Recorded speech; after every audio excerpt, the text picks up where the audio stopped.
Welcome to the 4th episode of the Heroes Journal podcast. Oh yeah, number 4. We're cruising right through this. So do we introduce ourselves? Yeah. Or should I introduce you? Or do you introduce? Why don't we introduce ourselves? We should introduce ourselves? Yeah. Okay. I'm Kyle. I am a co-founder. That's it. Okay. Yeah. I'm Nick. I'm the other co-founder. Cool. This is the Heroes Journal podcast. That's the official name, and we're sticking with it. Yeah. We were talking about this when we were kind of preparing for this episode. This is the first time we're going to like confidently say that name. Mm-hmm. And it's kind of weird. The best way to lose confidence is to explain why you're doing something. It's true.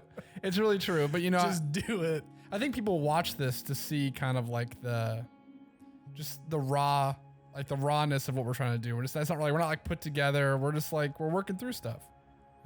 Maybe explaining That's something fairly like obvious, I think. I guess you could watch it and figure out that we're probably figuring this stuff kind of as no we idea go. what we're doing, yeah. But yeah, we're on our 4th episode, 4 weeks in a row, and I think we actually this is one of the times where we have something really specific that we watched beforehand. It's true. To talk about, and it's a whole video. Goldman Sachs a few years ago released this video that had titans of industry give their best piece of advice for a small business owner.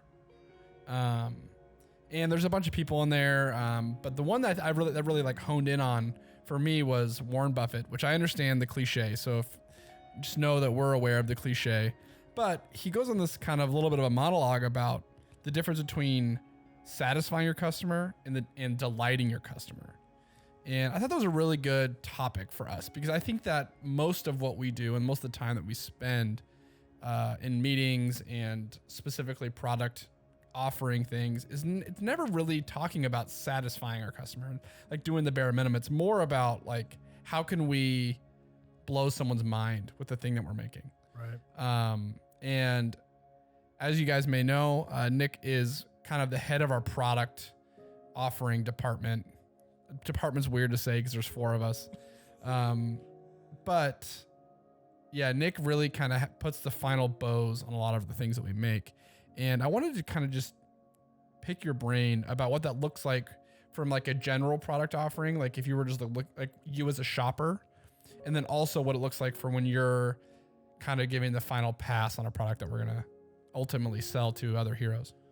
Yeah. That's a really great distinction. I think that the bare minimum in the time that we live in today is to satisfy your customer, right? Amazon's a great example of this. I think it's kind of did my package show up?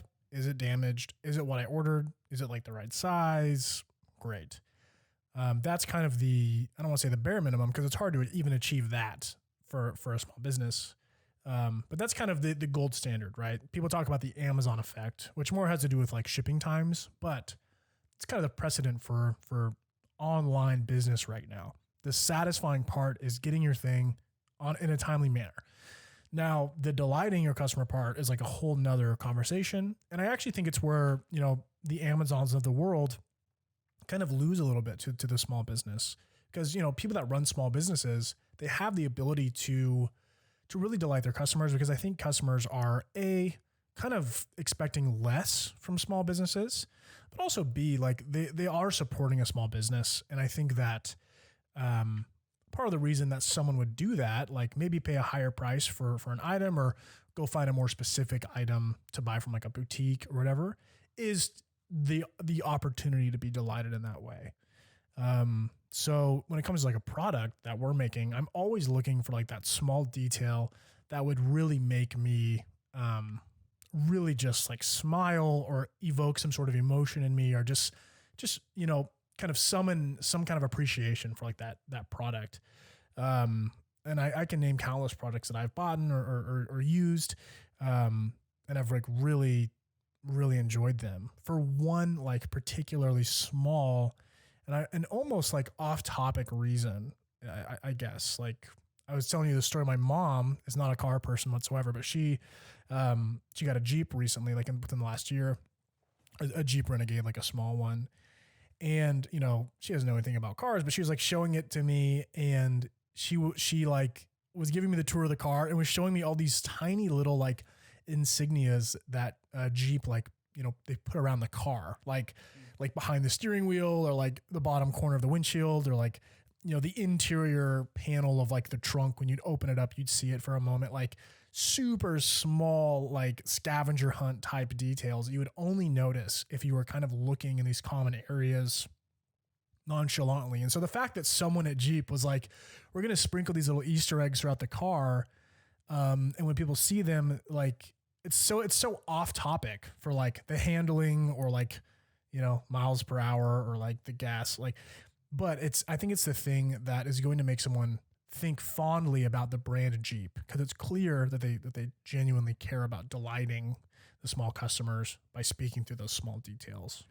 Yeah. And I mean, even if you think about like, I don't drive a Jeep, you drive a Jeep, but like the Jeep Wave now makes more sense.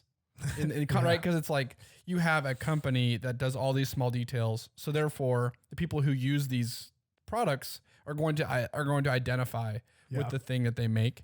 So therefore, like having a kinship with someone else who has also experienced these small details is going to create a relationship between you, even if you've never met, right? It's just that. But I mean, the Jeep Wave's real. I don't know if you experienced this. I mean, so I drive a Jeep, but or is it more of a Wrangler thing? Is it more of a Jeep Wrangler Wave? I think that people think a certain thing about someone who drives a Jeep. They imagine it a Wrangler or something like that. Gotcha. The Jeep Wave is a little corny, but I will say that I think that exclusiveness, like, oh, I drive a Jeep, you drive a Jeep, we drive Jeeps together, exists because there is that attention to detail. It draws a certain kind of customer who pays attention to that.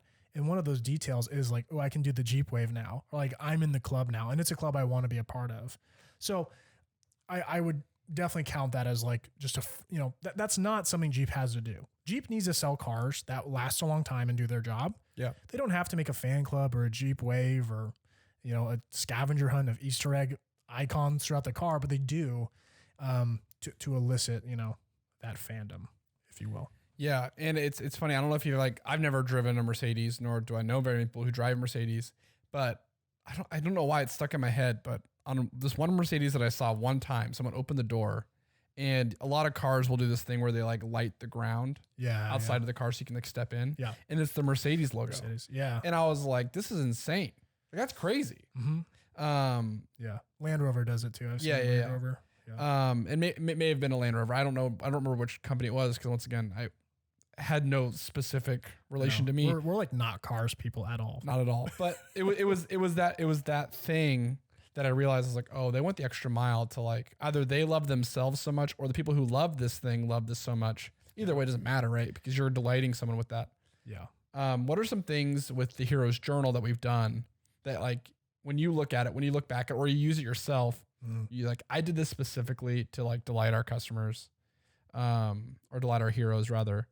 And I have one in the castle page at the end. We put this little bear up in like one of the little, what are those called? Those like a spire. Yeah. Spire. Yeah. And Ryan was like, why? And I was like, I want the bear, because I love the bear. And he put it there, and every time I see it, I'm like, that's so cool. I love that being right there. And hopefully other people get the same joy to that as well. Yeah, I think one that sticks out to me, I think it's actually in the same section.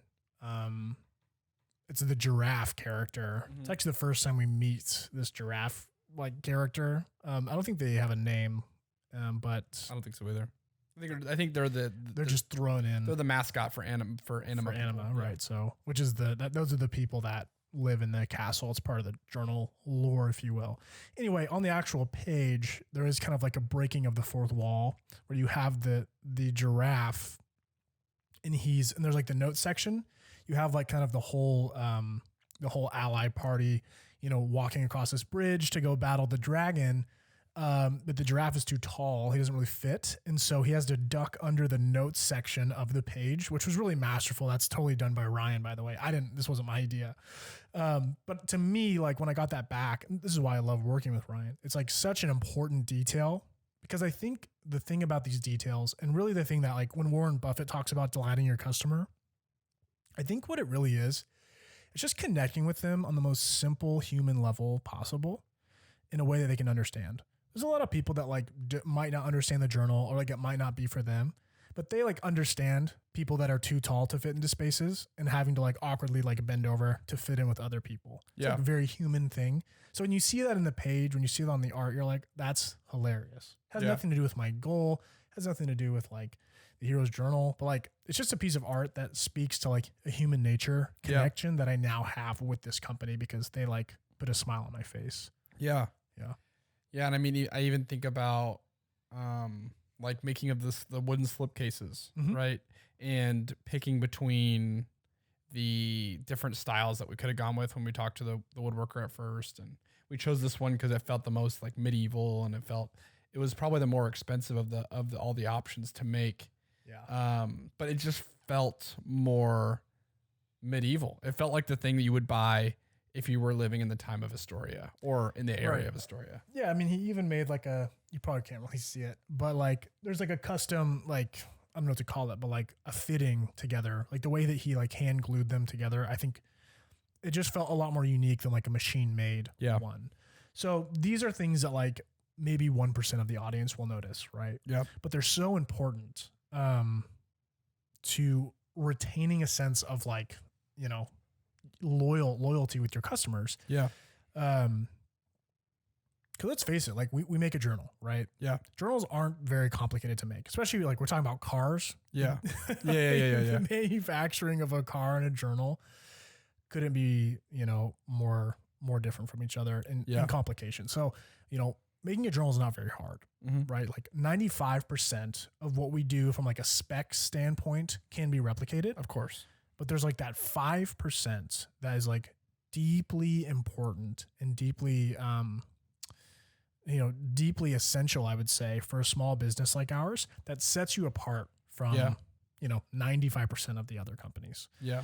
And so it's important to figure out what those things are, turn them up to 10, put them in front of your customer, and like make them feel special, like make them get those feelings. Right? Yeah.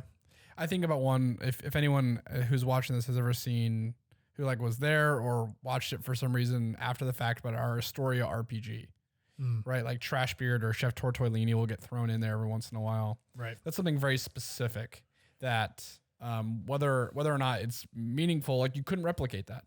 I don't know if you'd want to, but you couldn't, right? Because that is something that we were able to experience alongside all the rest of our heroes. Right. That's something that people like, I probably feel a very similar way about Trashbeard as a lot of other people do who were there as well, because we got to experience that together. Right. And kind of opening yourself up and allowing yourself to be in relationship with the heroes that you get journals to, rather than like create something and be like, do you like it?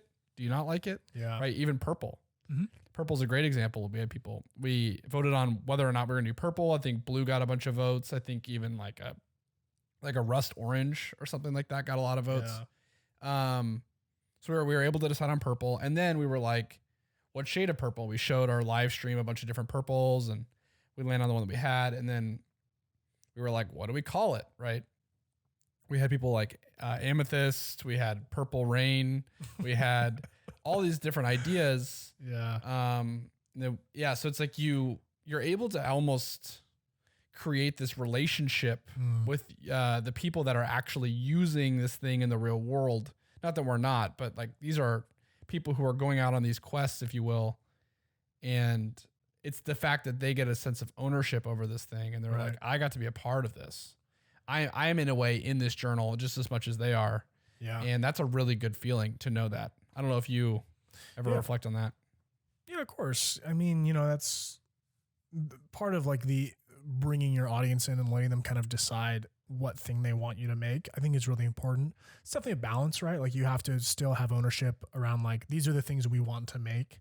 You can't just be like a slave to the masses. Like you can't just do everything they want, but it's important to make them feel included. Like, I think that that's like a good way of doing that. But yeah, all these small details, like they all, like you were mentioning the Astoria RPG, right?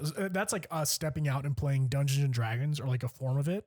And we had never experienced that before, and doing it live so our audience can see, and like using our own lore. So it's basically just like the only way you get to a point where you end up doing something like that is where you obsessively think about the delighting of your customer base. Like you don't just stumble into playing a Astoria style D&D game without like really thinking about how to make people smile. I guess that's the other part of the quote, right? That's the part I left out. It's like, wake up thinking about how you can delight your customers. Work all day thinking about how you can delight your customers. End work thinking about how you can delight your customers. Lay in bed thinking about how you can delight your customers. Yeah. Dream about how you can delight your customers, right? Like that is, in a lot of ways, like our job. Our job is not to pay taxes, even though that's what I do on a daily basis, or it's like not to talk to our manufacturer, get different colors and so on and so forth, talk to Ryan about the art that we're doing. Our job is one line, and it's continue to help the Heroes Journal delight heroes who are using this product. That's our job, right? The other things are necessary in order to do those things, but I think that really spoke to me because I sometimes undervalue the work of sitting at my desk, or I'm watching Star Trek and I'm trying to figure out how I can incorporate some of these ideas into the journal, or how I could delight a Star Trek fan in the world that we're building. Mm-hmm. So it's just like all of those things. Not that I have like a sense of pride or like I'm like arrogant about the fact that I'm thinking about this thing. Yeah. It's just like it's cool to know that that's not wasted time. Right. That's my job. I think I said early on, like one of the most exciting things about trying to design this journal would be that like watching movies was working. It's like my dream scenario. Yeah. Which we don't watch movies in the middle of the day like we had dreamed about, but we don't really have time to do it. But that's true. But I mean, I definitely still watch movies, and I incorporate a lot of those ideas into designing the journal, or at least I try to think about it. You know what I just thought of though? Like if like doing the 95%, if you will, is doing a satisfactory job, and then delighting your customer is that like extra, 5% or that extra like icing on the cake. I was thinking about that saying like icing on the cake. It's like, it's so funny because making a cake is hard. Yeah. And the thing that gets noticed the first, and is probably one of the, I don't want to say easiest, but probably one of the more simpler things to do is ice a cake. And you think about it, like there's probably cakes that are iced terribly, but taste better than ones that are iced like amazingly well. Yeah. So this kind of is like improper.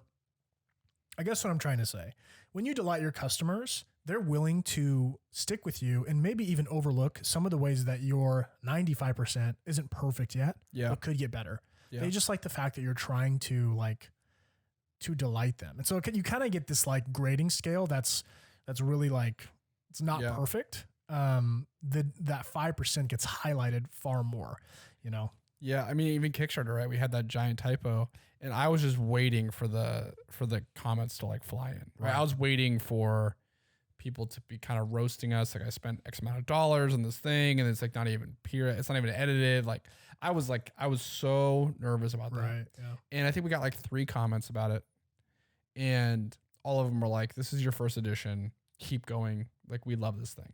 Yeah. And it was wild, right? Because like, you think about these products that you make, and you think about them being almost like mistake free.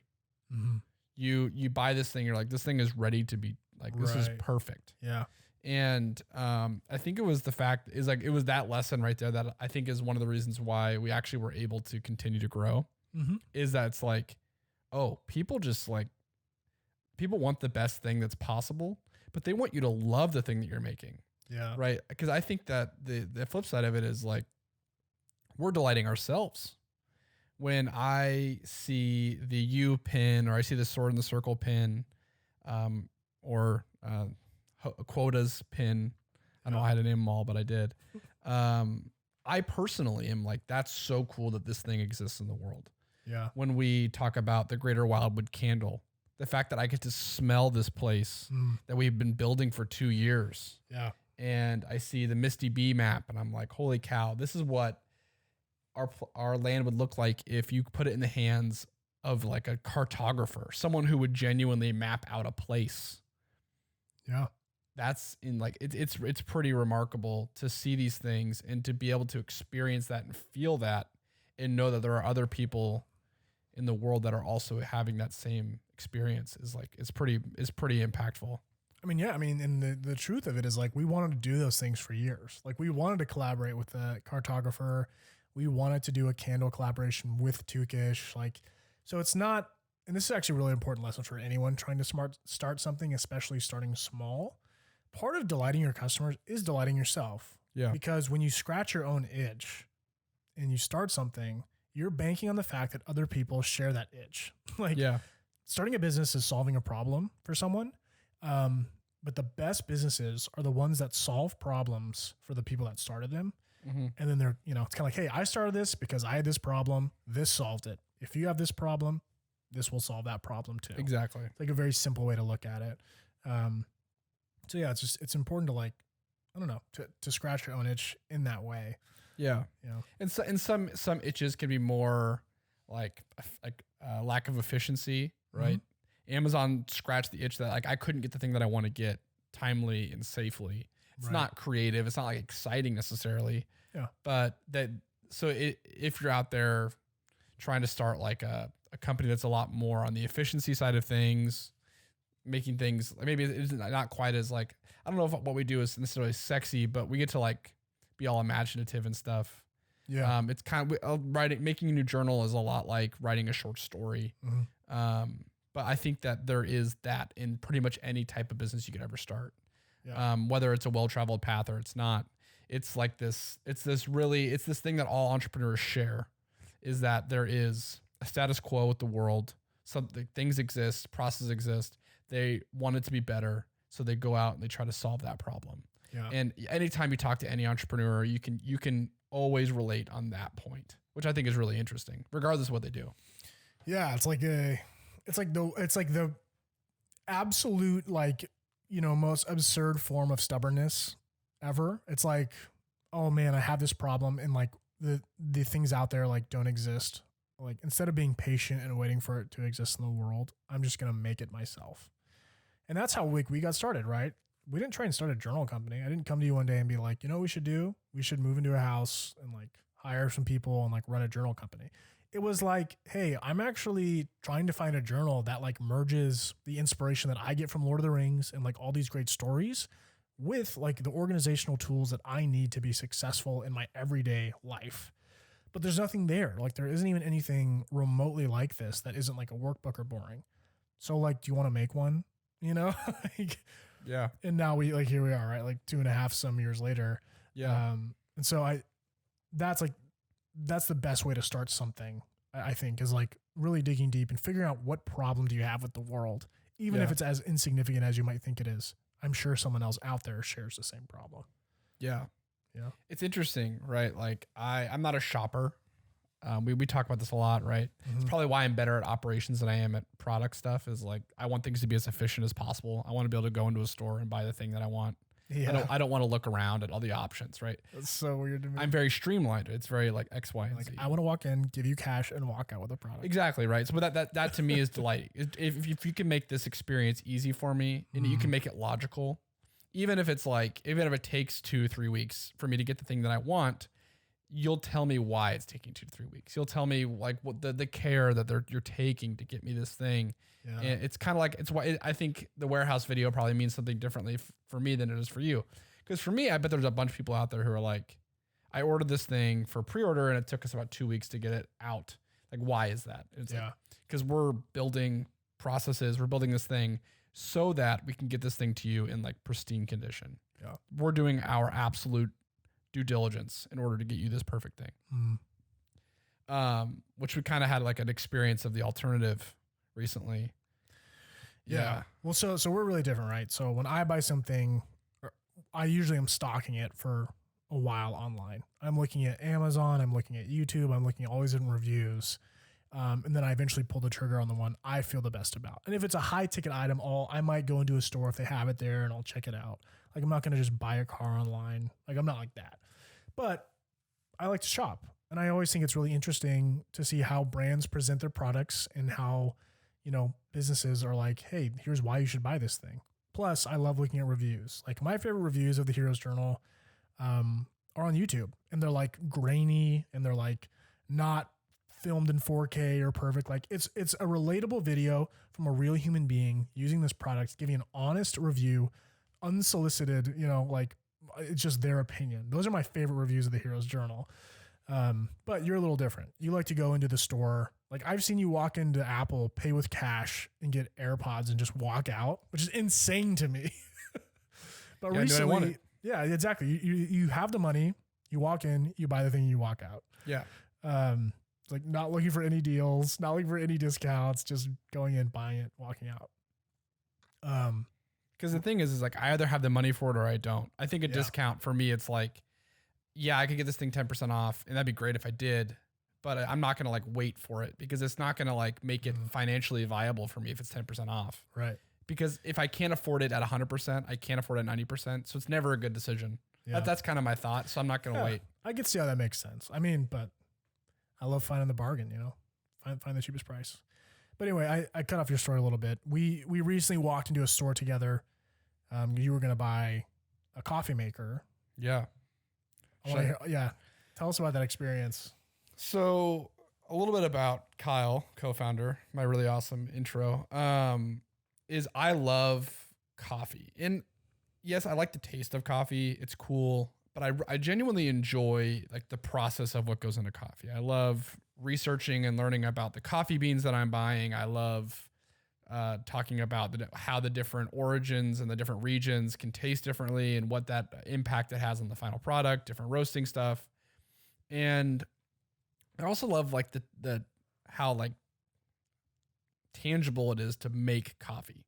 You get up in the morning, you put your coffee beans, you weigh them out, you put them in the grinder, and all the stuff, right? It's very tangible. It's there in front of me. Yeah, most people don't make coffee like that. Yeah, I know, right? It's definitely a weird. To be clear, I think most people, especially in the house, see coffee as a necessity, whereas Kyle very much sees it as like a delicacy. It's like it's like something that. It's not just about drinking coffee. In fact, that's probably the thing it's least about for Kyle. Yeah. It's more about the process of making it. Whereas most people like, just give me coffee. I don't even care if it tastes awful. I don't care if it's like Keurig coffee or what. Folgers, don't care. I need it to wake up. But you obviously approach it very differently, artistically almost. Yeah. And I also I realize that people in the house or people that I'm like around here and there, they don't see it that way, and that's fine. But I still get pleasure out of like making them the best cup of coffee they've had that week or that month or maybe even ever had. Right. That still means a lot to me. So anyways, we drink a lot of coffee. So I was like, let's get a better coffee machine that I can use, has a little bit of like a manual aspect to it, but also was going to make really, really high quality coffee in the house. So I've been stocking this machine for probably 3-4 years. And I know like all the specs. I've watched all of like the unboxing. I've searched the internet for bad reviews. No one's ever said anything bad about it. Maybe aside from the fact that it might be more expensive, they want to spend it on it. Anyways, the time comes. There's a store like right next to our house that says they have them. So I'm like, cool. We'll go there and we'll buy it and then we'll bring it home and then we'll drink coffee. That's what it seemed to be. Like that was my thought process, which I can see Nick laughing because even that is like crazy to him. I know. It's like psycho to me for some reason. it's so cut and dry to me. So anyways, we go there and we walk in and it was kind of like abrupt. I mean, it's COVID and I'm just glad the stores are even able to be open in general, which is great. But walk in, wearing the mask and we're kind of like, and they're like hand sanitizer. And we're like, what? We're like kind of taken off track. We're kind of surprised. And not that we're against hand sanitizer. It was just very abrupt. And then I walk over to the machine that I want and it's just sitting right there. And I was like, I want to buy this thing. We're talking. Yeah. Anyways, so I was like, I want to buy this machine. And they were like, oh, we don't have them here. And I was like, okay, that's fine, I guess. It's a very unique and special thing, so maybe they don't carry them in the store. That's fine. I mean, I think they're all made to order. Yeah, which is good. I mean, that's great. And this coffee machine isn't made by this shop. They're a third party seller, right? But anyways, so I was like, okay, that's fine. And then they were like, oh, we'll take some time. We'll like process this order for you. And I was like, great. They were like, here's a cup of coffee. Now go stand outside. We're like, what? Super weird. Yeah, like stand outside. And I get the COVID thing, but I was, we're already in here. We're wearing masks. We did the hand sanitizer, and it was very abrupt. It was like, go outside now. Don't be in here, be out there. And we were like, okay. And then I was like, what if I just like, oh, if we're gonna have to process it online, why don't I just buy it through your website? Yeah. They were like, oh, but like commission or something like that, something interesting. Right. And it was like a little confusing, and I understand the whole like people have to pay their bills and whatnot and all that stuff. But it was just like kind of abrupt, and now we're standing outside talking to each other about it, drinking something that they referred to as bean juice, which I thought was a weird way to say it. But so we're standing there, and we're not going to say the name of the place or anything, like even the type of coffee maker it was. Yeah. But yeah, it was just like kind of a weird experience. We then like 45 seconds later, not even that long, like we were like standing there. Yeah. An odd amount of time for someone to tell you to like go away and then come back. Yeah. Yeah. And there also wasn't very many people in the store, like, which is the other thing. It wasn't like I'm helping some other guests. I'll be with you in a minute. It was there. I think there's like maybe 2 other customers in the store, probably 4 or 5 employees. It's a decently sized like storefront. Yeah. So it was just an odd, like, all right, well, go outside. You know? So and like we've done like a little bit of shopping, like during COVID. Obviously we stay home most of the time, but I've never been told to leave. Or like or there's like a sign up that says like X amount of customers are able to be in the store at one time. Or anyways, we digress. But so we go back inside and we start doing like the part of the ordering. And I had a question. I was like, so we have a weird address here, and sometimes things get misdelivered, or they go to it's like a whole thing. So I was wondering, I was like, can I pick it up here? It's like a mile from our house. It'd be great. And there's like, no, you can't pick it up here. And I was like, okay. And then I was like, can I do this? And they were like, no. Well, you asked about, cause it's a coffee machine. So like, you know, it's a machine, so it needs maintenance, right? Yeah. And you were like, well, you guys are a specialist, like third-party coffee. Yeah. Can I get it serviced here? They're like, no, you get it serviced there. Yeah. They're like, nope. Granted, fortunately, there is like it's like nearby, but like it's still like a weird like, no, you can't get this service here. Yeah, exactly. And I was like, okay. And then they were like, oh, also you can't return it. Yeah. So I was like, I didn't really get to see the machine. Yeah. I didn't really get to see, like, they didn't like pull a shot or something like that out of it. Right. They were just like, you can buy it and then it's not returnable. Yeah. And it's kind of like if it's not as good as you wanted it to be, it's kind of like you're out of luck. Yeah. They didn't even make you coffee from the example machine that they had in the store.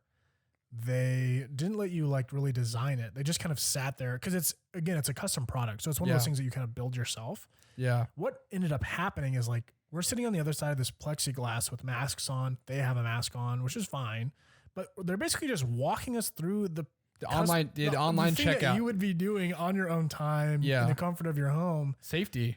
Yeah. There's really no reason like to be there, but they could have given us more reasons to be there, I think. Of course. And I think that's the point where there was like talking about delighting your customers. Like, I think we didn't feel that charm. Like we didn't feel any of that, like reason for even being there. Right. Right. So in my head, and it's not fair, but this is the experience I was hoping to have. Yeah. I was going to go over because this is like the coffee machine. Yeah. And like everywhere I read, it's like, this is the coffee machine. I was expecting like, that's awesome. This thing's amazing. This is why I think this thing's amazing. Some salesmanship. Right. And being excited for me in this moment, because I'm about to make a really big decision, right? It's not cheap. You're going to be able to do the Jeep Wave equivalent. Exactly. Right. I'm kind of going on this new journey, and pretty much everyone who's like in the coffee world talks about this thing as like being this big moment. And it was very kind of like undercut by the efficiency of satisfying the order. There was no like delighting of like building up this moment. And maybe it's like that's being high maintenance. I don't know what it is, but I think that it's on us, and back to like, it's on us to be just as excited about the fact that someone's starting a journal as they are to start their journal, right? Mm. Like when we're on our live streams on Saturday, little plug on Facebook, we are able to engage with people who are actively on their quests and talk to them about their experience and be able to like genuinely be excited about the fact they're making progress in their life because we truly care. And that was the kind of thing that was missing. Was there was no like, oh, this person's going on this like stage of their coffee journey. Yeah. This coffee machine is very much, I watched a video and it was like, this coffee machine is not for someone who wants a coffee made really quickly.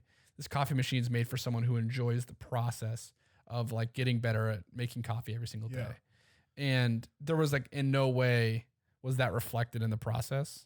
And I think our journal is like designed for someone who wants to make active progress towards a goal, but also wants to see themselves as like the hero of their story. It's true.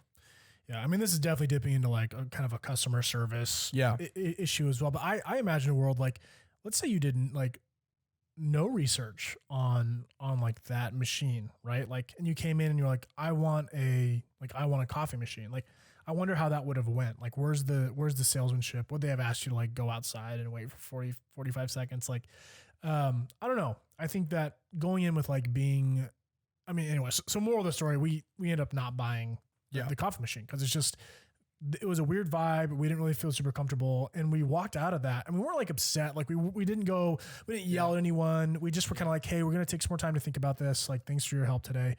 And when like we were walking back to the car and we were just like, wow, like why was that so difficult? Yeah. Like I felt whatever the opposite of delighted was. Like maybe not. I wasn't upset, but we were just kind of like, I think we both kind of agree without saying it. Like we never want to give someone that experience with the thing that we make. Yeah. We never want the equivalent of making them go outside and making them come back in and like not really making them feel great about their purchase or not even making them feel welcomed into this like community of heroes. Like so many things to take away from that, but it's still a great store. We will probably still go there. Mm-hmm. So it's not like we're like, we don't get our business anymore. It was just kind of a micro example of like not being delighted as a customer. And I think being able to take that and apply it to our own business is really important. Yeah. I'm actually glad we had the experience. Me too. Right. It literally happened like an hour ago. Yeah. This is brand new. Right. I guess my last point about this is that there are people watching this now. There are people in this room who have like, you were even making fun of me on the way there. I was so nervous to buy this thing because it was something I had been stalking for a long time. It's not something I would buy. I'd be able to buy every week, right? So it's like, this is a once in a lifetime type of purchase that I was really, really excited about making. But I was nervous because I was like, what if it doesn't make me? Like, what if it's not as great as I thought it was going to be or something like that, right? The normal things that you go through. Of course. And when I got there and I was talking to them, like nothing about what they had said, like reassured me about the purchase that I've been wanting to make for 3-4 years. Mm-hmm. And so it's like, I want someone to know that they can leave a review or they can leave a comment on this video or any of our other videos or on our Instagram, or they can jump into our live stream and they can tell us their story. And we're able to let them know whether they've purchased a journal or not, that like what they want to accomplish is valuable, that starting this journey is always better than waiting for a better opportunity, waiting for the right time, and really like kind of debunking a lot of the nerves and really telling someone like what they want to accomplish is extremely important. Because I think that if they had even helped me get 5% less nervous, I would have purchased it. Yeah, me too. I think it's not even a lot. I know we keep saying 5%, but that was unrelated. Right. But yeah, so it's like, I want people to know that like it's the kindness of the customer service that we want to offer. It's like tell me your story, tell us your story so that we can all figure out a way to work together and to help you become the hero of your story, to help you get closer to this goal that you've always wanted to accomplish, all of those things. And I think that to me is like the delight that truly comes out of the journal, is not just like the quality of the 110 GSM ivory paper. It's the fact that when you write that down, you care about it, and you know that the Heroes Journal cares about it. Right. You don't feel like you're going in alone. Yeah. Like you're almost proud to use a Heroes Journal because you know that the people who made it care about like your quest almost as much as you do. Yeah. In the same way that like when you bought that, the feeling I think you wanted to get was like, A, this is a really special day for me. Yeah. And B, like I want you to be excited for me because this is a really big day. Yeah. And I get to join this, you work at a coffee store. Yeah. So you care about coffee. I want you to be, mildly as excited about it as I am. Yeah. I think that was kind of missing, right? Like, I don't know. It's like it's like getting a call to adventure, but like, it's not very warm. It's not very inviting. It's like, Yeah. I don't want to do that. Like, you don't even want me to do that. It's kind of just that reluctance. So anyway, I think as time goes on and as we grow, the focused effort is on that like onboarding, the warmness, the welcoming, the delighting, and the small details is like the secret ingredient. I guess it's not so secret, but it's like the hard work of making that as delightful as possible for heroes to come. It's like so important. Might be more important than 90% of what we do. Yeah. Yeah. We're throwing a lot of percentages today. Yeah. A lot of percentage that are not like mathematically even like quantifiable. No. But I don't know. I think that was good. Like I think we just wanted to talk a little bit about like delighting your customer and share that story, which is obviously pretty important to us today. And yeah, and I think that like it's like the reevaluation of the job description that you and I have. Because like that's like we will hopefully continue to grow. More people will join our cohort of people who work on this thing.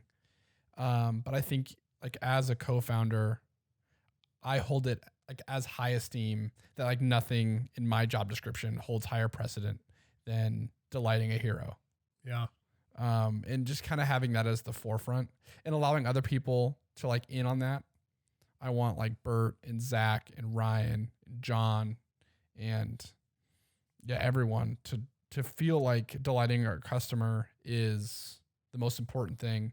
But I think a lot of times you and I need to make sure that we're putting that, like when we're scheduling meetings, we're planning the week, that is the thing that everyone knows is like the foundation, the grounding part of our business and what everything we do. So that's kind of my. Yeah. I mean, if people aren't excited to use the Heroes Journal, then I think that we have failed. True. Like let's say we sell hundreds of thousands of these things, but people aren't actually using them or they're not actually excited to use them. Yeah. Then I think that we've done we haven't done our job. Yep. We haven't done our quest. Like it's true. So yeah, we're still on that journey. We're still on that path. I believe that we're pretty early on in that path. We're still learning what the most exciting and best way to start a journal is for people. Mm-hmm. But yeah. Yeah. So, I mean, that's episode 4.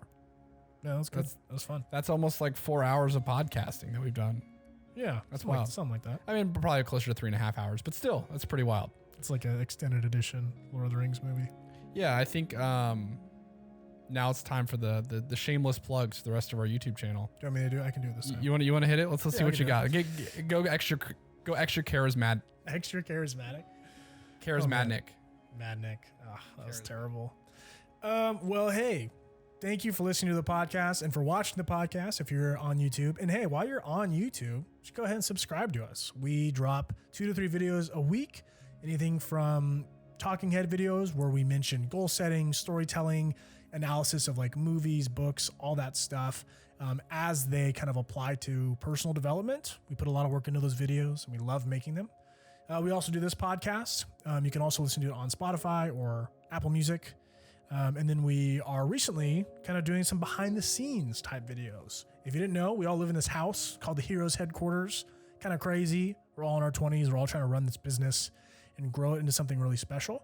And we have, some lovely team members to document the journey, along the way.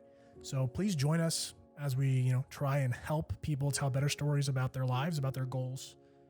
And it would really help us if you'd like it, subscribe. And we'll see you next time. See you next time on the Heroes Journal podcast.